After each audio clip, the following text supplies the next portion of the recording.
এদিকে ঈদযাত্রায় যানজট ও বৃষ্টিতে ভোগান্তি নিয়ে বাড়ি যাচ্ছেন দক্ষিণাঞ্চলের লঞ্চে চলাচলকারী যাত্রীরা। বিপাকে পড়ছেন ঘরে ফেরা মানুষজন। যাত্রীরা বলছেন, বিকেলে বৃষ্টির মধ্যে কাক ভেজা হলেও আনন্দ নিয়ে বাড়ি ফিরছেন তারা। তবে যানবাহনের স্বল্পতার পাশাপাশি ভাড়া খানিকটা বেশি আদায়ের অভিযোগ তুলেছেন তারা। তারপরও বৃষ্টি ভোগান্তি পেরিয়ে বাড়ি ফিরতে পেরে খুশি সবাই। এদিকে ঈদুল আজহা উপলক্ষে ঢাকা নদীবন্দর সদরঘাট টার্মিনাল থেকে বিশেষ লঞ্চ চলাচল শুরু করছে আজ থেকে। দক্ষিণাঞ্চলের ৪১টি রুটে চলাচলের জন্য প্রস্তুত রাখা হয়েছে শতাধিক লঞ্চ।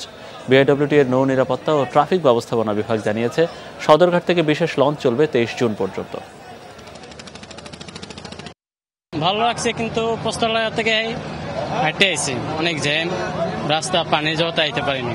কেবিন পাওয়া গেছে, যদি আমি লঞ্চটা মিস করছি আমার জ্যামের কারণে, ঢাকায় জ্যামের কারণে আমার যাত্রী এসে পৌঁছাইতে পারে না।